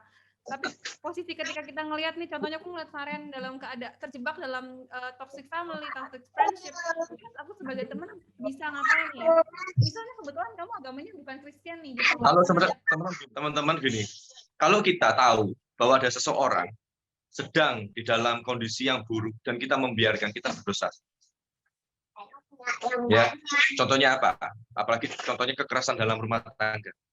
Dia terang-terangan kita tahu dia dianiaya dan sebagainya. Kalau memang perlu, kita harus mengajak orang lain untuk masuk mengintervensi. Ini sudah titik ekstrim, ya maksudnya kita harus gerah, kita harus tidak nyaman ketika melihat sesuatu yang tidak benar terjadi di lingkungan sekitar kita. Apalagi teman-teman gereja kita tahu dia dianiaya sampai mengalami lebam, luka-luka dalam tubuhnya karena sikap orang tuanya yang buruk. Kita harus berani mengeluarkan dia. Dan gereja harus berani bertanggung jawab atas keadaan ini. Ya, harus berani. Dan kita harus membebaskan dia dari ini. Apakah ini minggat? Beda. Ini menyelamatkan, ya. Kalau minggat tadi lain cerita, ya. Jadi ini menyelamatkan dia dari suatu kondisi yang lebih buruk. Kita harus berani. Tetapi saya tahu ini nggak mudah. Oleh karena itu teman-teman jangan sendirian. Teman-teman jangan sendirian. Gereja harusnya berperan dalam hal ini. Seperti itu. Ini pertanyaan terakhir dari IG sebelum nanti saya kasih kesempatan lagi buat teman-teman yang mau aktif bicara. Benar, gimana cara keluarnya dari toxic family? Karena kalau pertemanan itu kan kita bisa tinggalin ya. Lingkaran pertemanan itu kalau toxic, kita merasa toxic, kita bisa pisah, tinggalin aja gitu. Tapi kalau keluarga itu kan kita nggak bisa tinggalin keluarga kita gitu kan, nggak menganggap mamah kita lagi atau papa kita lagi. Gimana caranya untuk keluar gitu? Oke. Ya. Jadi gini teman-teman, tadi saya katakan kan jangan sampai minggat ya, jangan sampai minggat. Tapi ada satu cerita teman-teman, ada satu cerita ketika Fir'aun menyuruh membunuh anak laki-laki bangsa Ibrani atau orang Israel. Ya, di situ ada Sifra dan Pura ya. Siapa gitu ya, dua bidan dikatakan. Dua bidan mengatakan dia itu seolah-olah berbohong kepada Raja Mesir, ya, berbohong kepada Raja Mesir, pada Fir'aun, yang mengatakan bahwa orang-orang Ibrani ini kuat-kuat sebelum mereka datang anaknya sudah lahir duluan, kira-kira begitu. Anehnya Tuhan kan ini berbohong ini, aneh kan ya, tapi Tuhan melegalkan loh, Tuhan melegalkan, seolah-olah kebohongan mereka Tuhan legalkan, dan lebih anehnya lagi Tuhan memberkati loh. Nggak cuma dilegalkan, tapi justru diberkati dengan keluarga. Jadi dua bidan ini, saya lupa namanya, Sifra dan siapa, jangan-jangan juga bukan Sifra, saya nggak lupa ya, sorry kalau sampai salah ini ya. Teman-teman bisa baca di Keluaran. Akhirnya mereka diberkati dengan pasangan hidup dan keluarga. Jadi begini teman-teman, jadi begini. Hukum Allah itu adalah hukum tertinggi. Oke ya, kita pegang baik-baik ya. Hukum Allah adalah hukum tertinggi. Kalau orang tua kita bersikap yang melanggar kebenaran firman Tuhan, langkah pertama komunikasi. Ya, Langkah kedua, komunikasi. Langkah ketiga, komunikasi. Langkah keempat, harus sudah minta tolong. Kalau perlu sudah langkah kedua juga minta tolong. Kita lihat intensitas toksiknya sampai separah apa. Harus minta tolong. Kalau sampai kepada fisik, sampai kepada segera keluar minta pertolongan kalau bisa kepada aparat pemerintahan. Karena ini sudah pidana. Ya, sudah pidana. Ini kita harus clear. Tapi kalau toksiknya cuma masalah perkataan, misalnya kita harus ya jangan gampang-gampang lah untuk pergi keluar dan sebagainya, gitu ya. Maksudnya komunikasi. Kalau udah kebangetan sampai fisik juga sudah menghancurkan hidup kita. Ya kita harus segera minta tolong kepada orang lain yang bisa menolong kita. Oleh karena itu peran gereja penting dalam hal ini. Terutama kalian sebagai pemimpin kaum muda. Saya tahu ini nggak gampang. Kalau perlu lari kepada DPA, BPD kalau perlu gitu ya. Ya benar, teman-teman kita juga open di sini. Kalau teman-teman ngerasa nyaman curhat sama kita yang baru ini ketemu kalian, juga boleh loh. Kalau kalian ngerasa nyaman sama senior kalian di tempat kalian berjemaat dimanapun, itulah tugas mereka untuk mendengarkan dan membantu memberikan jalan keluar. Kalau teman-teman merasa kayak kok doa sama Tuhan berasa doang ya, Tuhan nggak pernah jauh, berasanya kok jauh dan nggak dijawab. Oke, kalau belum bisa lihat Tuhan, lihat senior-seniornya mungkin di gereja, leader kalian itu memang Tuhan tempatkan di sana sebagai perpanjangan tangan Tuhan. Oke, dari tadi kita kan, aku kasih kesempatan teman saya lagi sebelum kita tutup buat tanya. Kalau mau tanya langsung boleh kasih jempol, tapi kalau yang malu boleh tulis di chat. Sebenarnya ini udah disinggung sedikit di depan, jadi aku mau menegaskan karena beberapa hal yang kita bicarakan di sini tuh lebih ke kayak pengobatan sih, Ko dan C gitu. Jadi lebih kayak pengobatan. Udah terjadi case-nya, gimana cara ngobatinnya? Udah terjadi nih terjebak di relationship yang toxic, gimana cara keluar? Atau tadi ada yang mungkin yang mau menikah tapi akhirnya berpikir, wah ternyata toxic nih, udah 2 bulan lagi mau nikah gimana gitu. Nah, seperti itu.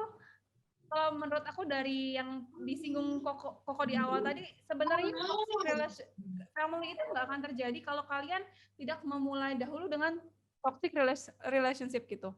Jadi kayak sebelum, mungkin sekarang posisi kita ada di lingkungan yang beracun, yang toxic tadi. Tapi kita nggak akan mau ulangin itu di generasi kita yang selanjutnya kan. Oleh karena itu kita harus memulai dengan sesuatu yang benar. Kalau kita ada di toxic family, kita jangan bikin toxic family buat anak-anak kita nanti, gitu. Nah, boleh nggak ini kasih tips 3-5 menit mungkin gimana cara startingnya dulu, titik poin utamanya adalah memulai hubungan yang baik dulu kan. Nah, gimana kalau kalian belum sempurna, aku percaya karena masih napak, masih manusia, tapi sudah ada di jalannya Tuhan gitu. Itu adalah langkah awal. Nah, gimana kasih tipsnya? Mungkin mereka yang sekarang lagi, ini kan di videonya cuman Koko sama Cece yang berdua nih, sama kita sih berdua juga. Cuman ini masih pada single-single nih, aku yakin. Tapi ada yang udah menikah juga sih, jombloable. Ya, jomblo ada, atau ada yang udah punya pasangan mungkin, tapi belum menikah. Nah, ini gimana nih sebelum kita memulai Oke. Sebelum kita memulai keluarga baru, nah coba nih Ko, sama Teni adik-adik ditatar dulu nih, dikasih tahu. Nah, gini, harus begini. Yang pahit-pahitnya kita dengerin supaya mencegah terjadinya kelanjutan generasi-generasi yang toksik. Kalau dari aku nggak tahu ya itu dibilang toksik atau enggak ya. Tapi aku hidup itu di keluarga yang papa mama itu hampir sering berantem. Nggak tahu berantem gara-gara apa, waktu itu aku masih kecil. Terus papa selingkuh. Terus papa itu sering ngeluarin perkataan yang negatif ke mama. Kalau ke anak-anaknya sih aku lupa ya, karena terakhir aku tinggal sama papa itu aku masih SD. Itu terakhir tinggal sama papa. Jadi aku nggak tahu bagaimana papa memperlakukan aku atau memperlakukan anak-anak yang lain seperti apa, aku nggak tahu. Aku bersyukurnya tuh ya gimana ya?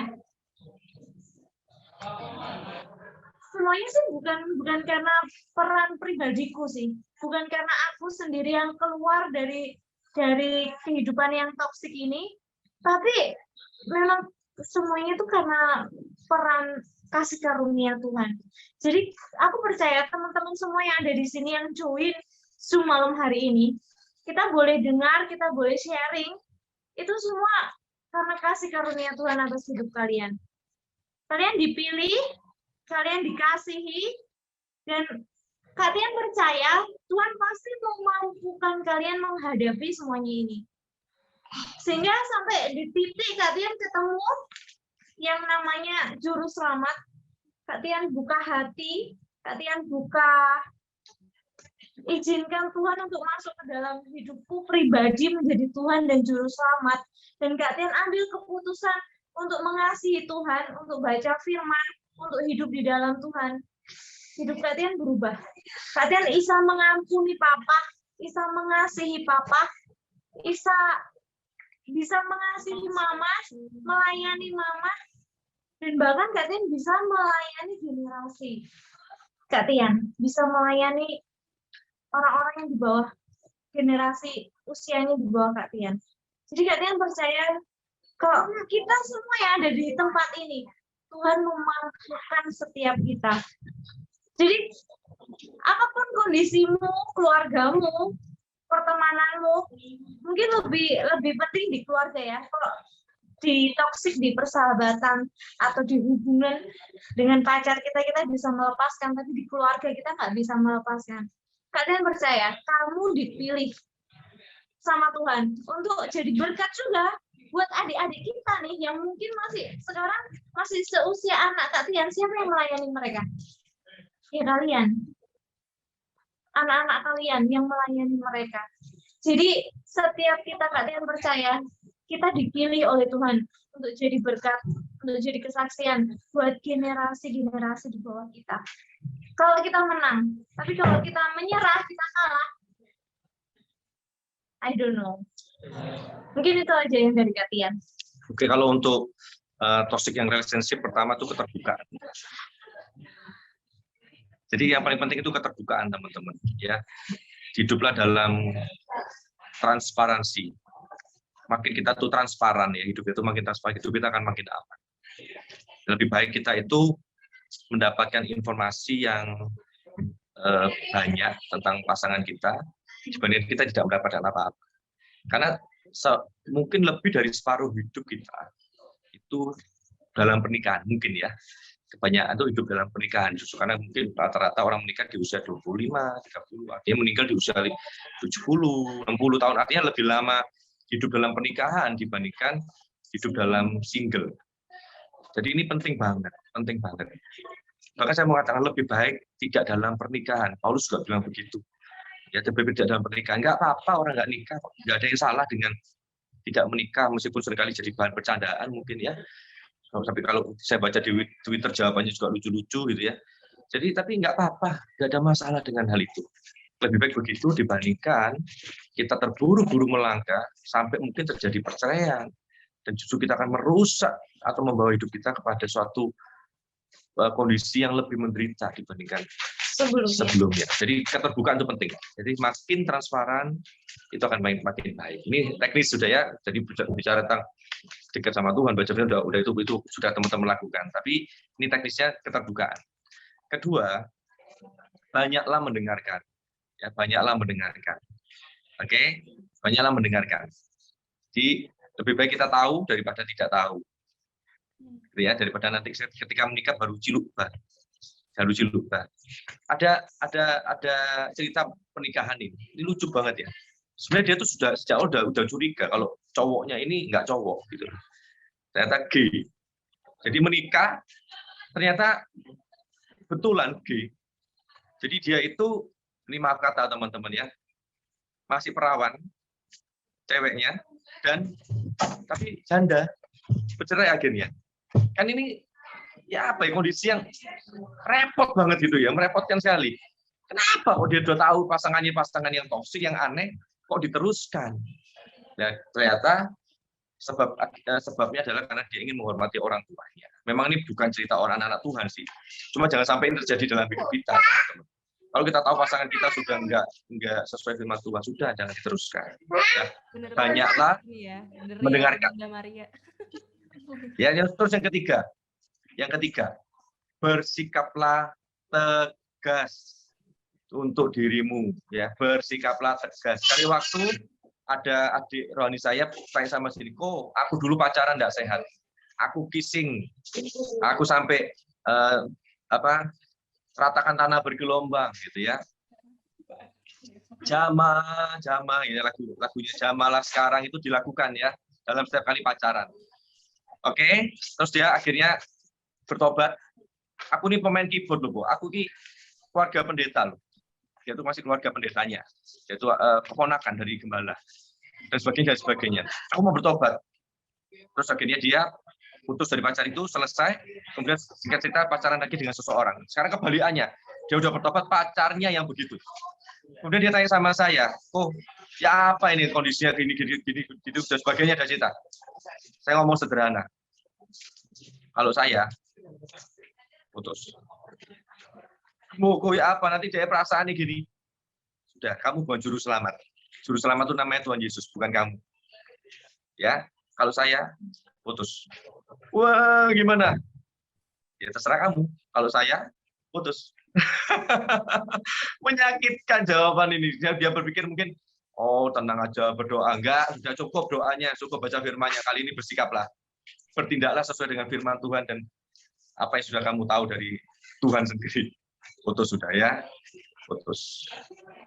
Tapi kalau sudah menikah, hati-hati teman-teman. Ya, oleh karena itu jangan sampai engkau melangkah untuk hal-hal yang kau tahu juga. Jangan kompromi. Pokoknya jangan kompromi. Ya, jangan kompromi. Percayalah sikap buruknya itu akan berkembang setelah menikah. Oke, persentase untuk bertobatnya jauh lebih kecil timbang kehancurannya. Oke, di sini ada yang merasa waktu Komika bilang putus itu dirimu yang disuruh putus. Ada yang ngerasa kayak gitu? Ada bisikin, ada yang saya pernah dekat ya. Saya pernah hampir dekat dengan seorang, maaf ya, ini mungkin agama, ya masih percaya Tuhan Yesus. Cuma dia masih juga percaya kepada yang lain gitu ya. Sebelum saya melanjutkan, padahal ini cantik, sudah kriteria saya sudah, sini sudah nih, sudah masuk lah, secara mata udah masuk nih, hati sudah masuk nih, cuma secara iman belum. Saya katakan enggak wis. Faktanya loh ya, kecantikan itu menipu, kemolekan itu sia-sia. Ya, orang cewek yang udah menikah, apalagi punya anak, sudah enggak akan seperti misalnya sebelum masih single gitu ya, pasti akan berubah. Sedikit atau banyak. Kecuali pasang itu ya, pasang apa namanya? Pasang susu ya. Oke ya, jadi jangan itu jadikan prioritas, tapi lebih kepada iman, komunikasi, karakter, hal-hal yang kekal itu akan menolong. Jangan kompromi. Untuk hal yang tidak kekal kita harus kompromi ya. Kalau enggak ada yang sesuai dengan kita mau ya, kita enggak menikah betulan. Minta yang tinggi seperti Lee Min Ho, putih, cantik, hidungnya mancung, giginya rata, alisnya begitu, ya sudah enggak menikah sungguhan ya. Itu kita kompromi ya, sampai satu titik saya bilang, Tuhan sudah 30 lebih Tuhan, yang pokoknya jangan seperti artis yang siapa namanya Omas waktu itu, saya bercanda ya. Jangan kayak Omas, Tuhan tolong gitu ya, contohnya tuh ya. Ini teman tidurku seumur hidup loh Tuhan gitu ya, gitu. Ini contoh aja. Ya, kompromi enggak untuk hal, tapi untuk hal yang kekal jangan kompromi teman-teman. Percaya sama saya, jangan kompromi. Oke. Satu hal yang mau aku highlight sebelum kita closing, dan di part terakhir baru kita kenalan nih nanti sama ketua DPA kita Perwil 4 siapa di balik semua ini. Selain kami, timnya juga yang luar biasa dong. Oke. Pak Doni. Nanti kita kenalan sama, kalau belum kenal sama ketua DPA kita, DPA PW 4. Oh, PW 4. Kalau Banten banyak perwilnya, iya ada banyak wilayahnya. Bro Doni ya Banten ya. Banten Bro Doni. Oh iya, betul. Iya, Pak Doni itu yang atas. Nah, tapi kan luas, jadi dibagi-bagi jadi beberapa wilayah. Sebelumnya tadi aku mau highlight satu kalimat Tian yang nyentil gitu ya. Dia bilang gini, hidupnya berubah semenjak kenal Tuhan. Jadi hidupnya berubah bukan semenjak kenal Kotian. Jadi kalau bagi drama-drama Korea, hidup para princess-nya berubah semenjak kenal prince-nya nih. Hidup aku udah gak susah lagi. Tapi untungnya aku napak di dunia nyata. Jadi aku percaya kalau hidup kita berubah setelah kita kenal Tuhan, bukan kenal pasangan kita. Jadi kalau merasa, di sini siapa yang merasa hidupnya susah, menderita, membosankan, dalam hubungan yang toksik, pengen keluar dari keluarga toksik, menikah aja sama orang yang kaya, ganteng, mapan gitu ya. Bisa jadi kita kena tipu gitu, atau bisa jadi kita malah nggak nikah-nikah ya kan, amit-amit, malah tuh amit-amit semuanya, amit-amit ya. Jadi jangan sampai gitu. Jadi ingat kalimat tadi, hidupnya berubah semenjak kenal Tuhan, bukan semenjak kenal Kotian, Kris. Jadi kenal Tuhan dulu, baru kita bisa kenal pasangan yang dari Tuhan, baru kita bisa membuat family seperti menurunkan kerajaan Allah ke bumi. Amin. Oke, silakan. Closing. Oke. Gila, seru banget ya guys. Seru nggak? Ayo open mic semuanya. Seru nggak? Ya manggut-manggut yang nggak bisa open mic. Wede, mantap, mantap, mantap. Next mungkin kita bakal ada sesi kedua atau ya pembahasan yang lain ya, karena ini seru banget guys. Karena dan ini tuh apa ya, bisa dibilang era-eranya anak muda ya, permasalahan-permasalahan pergumulan yang emang lagi dihadapi gitu. Jadi relate banget. Bener, relate banget. Bener. Dan oke, karena kita terbatas oleh waktu, ruang, dan jarak, asik. Iya, sedih. Terakhir boleh? Terakhir. Terus saya ini kalau ketemu anak muda ini kepingin gitu ya. Teman-teman, saya selalu mengatakan begini, ini selalu di sesi terakhir kalau tentang relationship ya. Anak-anak Tuhan itu sudah sedikit di Indonesia, nggak banyak. Oke? Artinya kesempatan kalian untuk dapat pasangan hidup itu nggak gampang. Waduh. Ya, kita mau jujur. Kita mau jujur. Tua dulu ya, tua dulu. Oleh karena itu, teman-teman, ayo berkualitaslah. Berkualitaslah dalam hal apapun. Kalau engkau tahu engkau masih ada kekurangan ini dan itu, ayo kita perbaiki. Jangan dengan kekuatanmu kau pasti akan sering gagal. Minta tolong Tuhan, minta tolong komunitas, kakak Roni dan sebagainya. Sudah sedikit, jangan sampai tidak berkualitas. Sedikit tapi berkualitas. Sehingga kamu bisa ketemu dengan pasangan hidupmu yang lain di sesama anak Tuhan dan yang sama-sama berkualitas. Mantap. Benar. Karena kata orang ada ya, pasangan kita adalah cerminan diri kita. Jadi kalau kita berkualitas, kita bakal dapat pasangan yang berkualitas. Betul, jomblo-jomblo. Oke, selanjutnya saya serahkan kepada Bapak Ketua Perwil 4 kita, Pak Victor Kurniawan. Berikan aplaus. Halo, Kak Tian, Kak Kris. Thank you buat kesempatannya bisa sharing, berbagi banyak hal ya, khususnya di toxic relationship. Ya memang lagi hit banget di kalangan anak muda. Itu sangat mengganggu perkembangan generasi muda kita saat ini.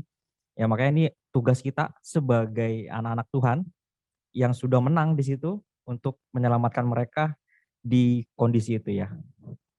Sekali lagi thank you buat waktunya, walaupun kesibukannya diganggu sama kecil-kecil, tapi masih punya hati buat memberikan yang terbaik buat generasi muda, luar biasa.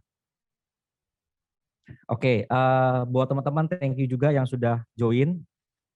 Ternyata lumayan banyak juga yang punya antusias tinggi untuk bisa tahu toxic relationship ini, dan mungkin next kita akan adakan lagi di tema-tema selanjutnya ya teman-teman, yang bisa menambah wawasan kita untuk kita bisa berjuang sama-sama dan kita menang sama-sama di dalam kehidupan kita ya teman-teman. Oke, sebentar kita mau akhiri pertemuan kita pada malam hari ini. Kita bersatu dalam doa. Tuhan, terima kasih buat semua yang baik yang Kau berikan pada kami, Tuhan. Bahkan yang tidak baik, Tuhan, kami mau bersyukur, kami mau melalui setiap segala yang sudah Kau izinkan terjadi dalam hidup kami, Tuhan. Kami mau memandang itu seperti Engkau mau memandangnya, Tuhan. Sehingga membuat kami dewasa, membuat kami lebih baik lagi, Tuhan. Terima kasih Tuhan buat sharing yang sudah dibawakan oleh Kak Kris dan Kak Tian Tuhan pada malam hari ini Tuhan. Kami sangat diberkati Tuhan. Bagaimana kami bisa menang, bagaimana kami bisa menghadapi kondisi toksik dalam relationship Tuhan. Terima kasih Tuhan buat segala sesuatu yang kami dapatkan pada malam hari ini Tuhan. Bantu kami kalau kami saat ini Tuhan dalam kondisi di zona toksik itu Tuhan, bantu kami untuk kami bisa keluar, bantu kami untuk bisa menang Tuhan. Dan kalau kami melihat itu ada dalam lingkungan kami Tuhan, bantu kami Tuhan untuk kami bisa membawa dan menarik teman kami, keluarga kami Tuhan, siapapun itu Tuhan, sehingga mereka bisa menang dan mereka bisa mengatasi itu Tuhan. Terima kasih Tuhan, sekali lagi Tuhan, berkati Tuhan Kak Kris dan Kak Tian, terutama dalam keluarganya Tuhan. Kau pakai pasangan ini menjadi berkat-Mu Tuhan bagi generasinya Tuhan, buat generasi yang ada Tuhan, khususnya di Surabaya bahkan sampai ke Indonesia Tuhan. Engkau pakai mereka Tuhan dalam gereja lokal mereka Tuhan. Engkau pakai Tuhan sehingga mereka menjadi berkat Tuhan. Berkati apa yang mereka lakukan Tuhan. Kami percaya Tuhan penyertaan-Mu nyata atas mereka Tuhan. Dan kami serahkan Tuhan kehidupan kami saat ini dan seterusnya Tuhan. Sehingga kiranya kami pun bisa menjadi berkat Tuhan buat sekeliling kami. Khususnya buat keluarga kami dan buat relationship kami Tuhan. Terima kasih buat malam hari ini. Kami mengucap syukur Kau sudah hadir Tuhan di tengah-tengah kami dari awal, pertengahan, dan akhirnya. Dan saat ini kami serahkan Tuhan dan kami mengakhiri acara kami pada malam hari ini ke dalam tangan-Mu. Terima kasih. Di dalam nama Bapa dan Roh Kudus. Haleluya. Amin. Terima kasih Kak Kris dan Kak Tian. Thank you banget untuk thank you doanya Kak Victor. Thank you banget buat teman-teman yang udah hadir dan narasumber yang luar biasa. Semoga nggak bosan-bosan buat ngeberkatin kita. Dan sebelum kita akhiri, ayo teman-teman, ini adalah invitation terakhir buat buka kamera kalian. Kita mau take picture together. Kita mau ya yang tadi udah pada pakai makeup ya kan. Saya tuh sebenarnya tadi mau pakai ini loh, pakai bulu mata. Serius, nggak keburu. Ya udahlah, begini adanya. Ya udahlah, beauty, inside beauty yang penting itu ya. Iya, oh gitu. Iya, inner beauty, inner beauty. Aduh, jadi merasa terpanggil. Oke, boleh teman-teman dibuka Ko Edric, Egi, kita mau foto bareng. Dan Arufus, oke. Supaya next time nih, boleh juga ya teman-teman DM misalnya, Kak kayaknya kemarin di Zoom-nya kurang ini deh, kurang. Boleh banget kita terima kritik dan saran supaya mungkin kita sih berharapnya pandemi ini segera kelar ya. Jadi kita bisa ketemu secara langsung, ngobrol juga pasti jauh lebih enak ya kan. Dan mungkin kalau misalnya kita masih diizinkan pakai Zoom ini ya boleh teman-teman kirim kritik dan saran apa yang kurang, apa yang kira-kira mesti kita tingkatin lagi. Oke. Ya, jangan lupa follow IG kita di @dpapw4. Yes, @dpapw4. Twitter belum ada tapi ya mungkin soon bakal ada ya. Thank you banget kok. Thank you banget kok Mika Christian dan Cetian. Thank you banget. Brenda. Thank you Lucy, Esra. Thank you. Thank you banget. Kita bakal mungkin ketemu lagi di lain kesempatan. Who knows? Dengan tema-tema yang jauh lebih menampar lagi. Boleh juga saran-saran temanya ya. Boleh. Benar. Dah, boleh live semuanya. Thank you guys. Terus berjuang ya, jangan menyerah. Terus berjuang. Tuhan berkati. God bless you.